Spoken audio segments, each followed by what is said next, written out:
반복 학습의 의미, 그 다음에 응용을 쭉 보고, 다들 그렇게 생각하실 수도 있는데 그게 아니고 100% 이해해야 되는 겁니다. 여기는 50%에서 60%만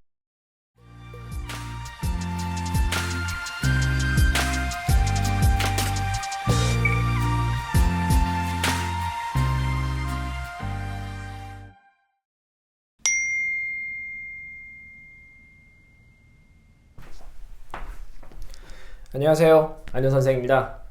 오늘은 제목에서 보신 것처럼 반복학습에 대해서 이야기 좀 해보도록 하겠습니다. 반복학습이라는 용어 자체를 가지고 제가 영상을 찍은 적은 없는 것 같아요. 시즌 1, 2, 3에서. 그래서 오늘은 반복학습 그 용어에 대해서 한번 생각해보는 시간을 가져보도록 하겠습니다. 제가 갖고 있는 이 반복학습, 여러 번 본다, 그죠? 1회독, 2회독, 3회독 이렇게 여러 번 보는 행위에 대해서 제가 갖고 있는 생각을 말씀드리고, 여러분들이 갖고 있었던, 그러니까 좀 곰곰이 생각해 보지 않으시고 그냥 여러 번 보면 잘하게 되겠지 이렇게 생각하고 계셨던 것하고 좀 이렇게 비교해 보시고, 혹시 좀 다른 부분 혹은 제가 갖고 있는 생각에서 여러분들이 취할 수 있는 부분이 있다면 그 부분 취해서 우리 학생들 공부하는데 조금 방향을 수정해 보면 어떨까, 이런 생각으로 오늘 영상을 찍습니다. 자, 반복학습 하면 우리가 보통 이제 일단 1회독 처음 본다라고 하면 개념이나 기본을 하겠죠. 그 다음에 2회독 하면 응용 혹은 준심화 정도 수준까지 하고, 3회독 하면 심화 혹은 4회독 혹은 병행할 수 있죠. 고난도 이렇게 할 수가 있죠. 이렇게 1, 2, 3, 4차 혹은 이게 4차라고 할 수도 있고 이렇게 하는데, 이거는 이제 학생들마다 환경에 따라 다 다르죠. 어떤 학원을 다니고 있느냐, 과외를 하고 있느냐, 한꺼번에 다 조금씩 한꺼번에 다 하느냐, 이렇게 방법이 다 다를 수 있는데, 일단 지금 오늘 말씀드리는 내용은 일단 개념 기본을 한번 쭉 보고 끝까지, 그 다음에 응용을 쭉 보고, 그 다음에 심화를 쭉 보고, 이런 관점에서 말씀드리는 겁니다. 자, 일단 결론부터 말하면 반복학습, 제가 생각하고 있는 반복학습은 딱 이 형태입니다.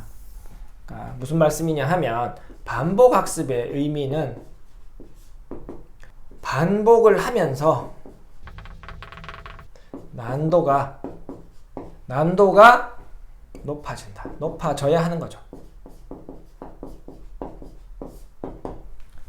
그래서 1회독 때 좀 쉽게 가고, 2회독 때 좀 더 어렵게 갈 수 있어야 하고, 세 번째 그거보다 더 어렵게 학습할 수 있도록 하는 게 이 반복학습의 의미라고 생각합니다. 이렇게 반복을 하면서 난도를 올리려면 어떻게 돼야 되냐 하면, 1회독 쉬운 개념을 공부할 때 100% 이해해야 됩니다.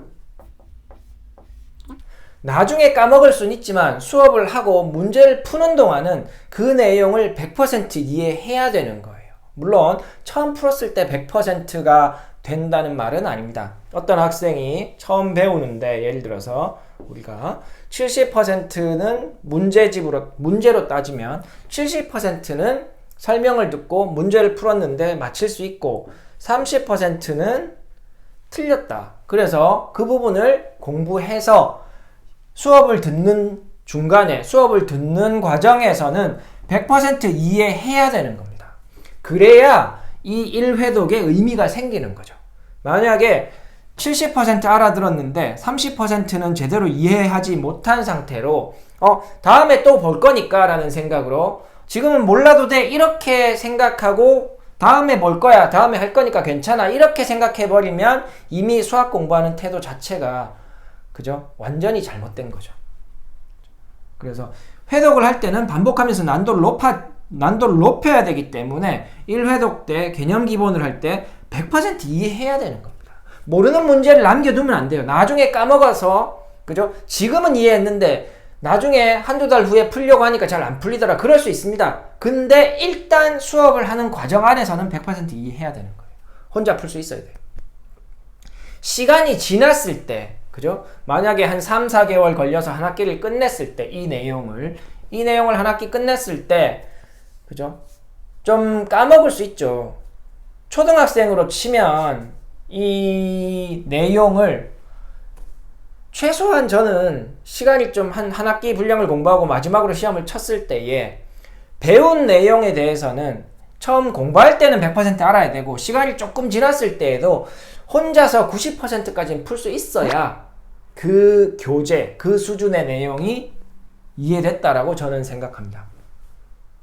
그래서 70% 정도 혼자서 할 수 있었었고 30%를 채워서 100%를 마무리 지어야 그 다음 난도의 어려운 과정으로 들어갈 수 있는 거예요. 만약에 70%를 그대로 두고 난도를 높였다. 자, 만약에 이런 식으로 공부를 했다 치면 어떻게 되겠어요? 여기는 50%에서 60%만 알게 됩니다. 이 학생은 30%를 알려는 노력을 하지 않았으므로 당연히 이 첫 번째 회독에서 얻고자 하는 효과, 약점, 내가 잘 안 되는 부분을 채운다.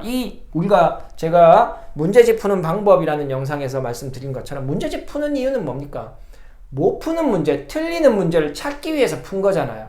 그죠? 그래서 그 문제를 찾아놨는데 내 약점을 다 찾아놓고 공부하지 않고 다음에 볼 거니까 이런 식으로 공부하면 안 되는 거죠, 수학은. 그래서 70%만 하고 이렇게 넘어가게 되면 더 어려운 문제집에서 정답률이 떨어질 수밖에 없잖아요. 이해하기 더 힘듭니다. 그죠? 그래서 보통은 이렇게 여기서 멈추는 경우는 많은 것 같아요. 더 이상 가는 거는 불가능하다 이렇게 확인을 많이 하시는데 근데 간혹 또 응용을 했으니까 이 상태로 뭐 5, 60%로 그대로 두던가 아니면 조금 공부해보니까 한 7, 80% 되더라. 그래 놓고 또 예를 들어서 100문제면 20문제는 풀지 않고 제대로 해결 못하는 상태로 남들이 막 심화하고 고고난도 한다고 하니까 또 이쪽으로 넘어가고 있는데 비효율적입니다. 여기 20% 문제 여기서 또 틀릴 거란 말입니다. 여기서 틀리면 풀면 되잖아요. 여기에 20% 문제 여기에 비슷하게 등장하니까 그 20% 문제 이때 풀면 되잖아요 생각하는데 이때부터 여기까지 그런 식의 태도를 가지지 못한 학생이 이때 더 열심히 할 가능성이 있습니까?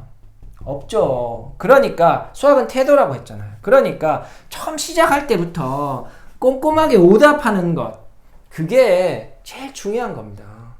응? 모르는 문제를 숭숭 남겨두고 다음에 공부할 때 공부하면 돼. 다음에 할 때 하면 돼. 언제 해요? 그렇게 수학 공부하는 태도를 가지고 있으면 그건 반드시 고쳐야 되는 거죠. 특히 초등학교 저학년 때부터. 그죠? 그래서 그거는 다 학생들의 문제가 아니라 우리 그 초등학교 저학년 때부터 그 교육을 관할하시는 학부모의 문제입니다. 이 스케줄을 누가 짜겠어요? 개념을 했는데 개념이 잘 안 되는 게 보였는데 남들이 응용하니까 또 응용 따라가고 이렇게 하는 건 학생 문제가 아니잖아요. 그죠? 학부모의 문제지. 그렇게 과정을 하도록 하는 게 문제죠. 물론 저처럼 학원에서도 이렇게 하게 되는 경우가 있습니다. 어떤 학생이 그죠? 70%밖에 이해하지 못했지만 다른 학생이 그 학생보다 훨씬 열심히 하고 있기 때문에 만약에 뭐 저희 학원처럼 5, 6명 최대 정원이 5, 6명인 학원은 그죠? 한 명에게 집중할 수는 없잖아요. 20명 뭐 10명 넘어가는 학원은 말할 것도 없고 그죠? 그래서 학원 수업은 조금 다를 수 있습니다. 학원 수업은 열심히 하는 학생의 그죠? 진도에 맞춰서 그 수준에 맞춰서 수업은 진행될 수밖에 없고 혹은 대다수의 학생의 학습 태도에 맞춰서 될 가능성이 크기 때문에 그죠? 그래서 70%, 80%밖에 이해하지 못했지만 또 그 다음 단계로 넘어갈 수밖에 없는 환경일 수 있어요. 학원 수업은. 근데 만약에 개인 과외라고 하면 그럴 필요가 없잖아요. 집에서 학습한다고 하면 엄마하고 같이 공부한다고 하면 굳이 그럴 필요가 없잖아요. 아이가 모르는 게 발견되어 있는데 이걸 빨리 채우는 걸 할 수 있죠. 과외를 하면. 그럼에도 불구하고 과외나 그런 방식의 수업을 하고 있지만 또 선생님이 그렇게 봐주지 않는데 혹은 선생님은 오답을 더 하고 가야 한다고 말씀하시는데도 불구하고 또 엄마는 빨리 진도 나가주세요. 다음 책으로 합시다. 뭐 이렇게 하는 경우도 없지 않죠. 그러니까 그런 방법은 좀 잘 한번 생각해 보시라는 말입니다. 우리가 반복 학습을 하는 이유는 그죠? 난도를 높이기 위함이고, 난도를 높여가기 위해서는 그 직전까지는 여기까지는 다 알아야 한다. 그죠? 이만큼 배웠으면 이만큼 수업을 하는 도중에는 100% 이해할 수 있도록 학습을 시키는 게 똑바로 공부하도록 만드는 방법이다 이거죠.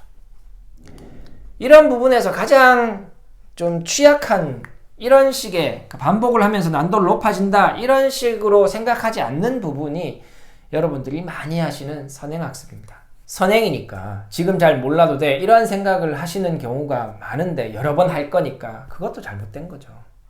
선행을 하는 그 기간 동안 그 과목은 혹은 그 소단원은 100% 이해해야 됩니다.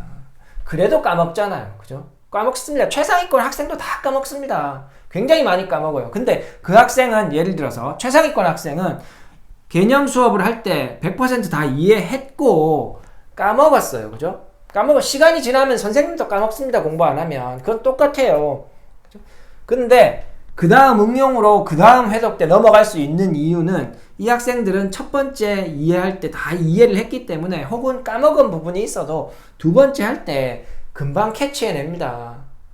두 번째 할 때. 근데 1회독 할 때 제대로 공부 안 한 학생은 두 번째 해도 계속 똑같은 상황만 벌어지는 거예요. 개념 수업도 다시 처음부터 해야 되고, 그죠?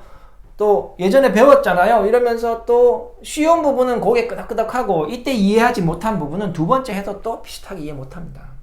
그렇기 때문에 반복 학습의 의미 마지막으로 말씀을 드리면 반복을 하면서 난도를 높일 수 있어야 되는데 계속 똑같은 것만 하게 되는 상황이 뭐냐 하면 첫 번째 공부할 때 똑바로 확실하게 공부하지 않은 경우가 그런 현상이 발생하는 거죠. 그러니까 그냥 시간이 많으니까 여러 번 하면 돼. 그래서 지금 몰라도 돼. 이런 태도를 가지면 안 된다. 그런 생각으로 어떤 그죠? 한 과정을 시작해서 끝내면 두 번째에도 계속 그런 현상이 발생할 수밖에 없습니다.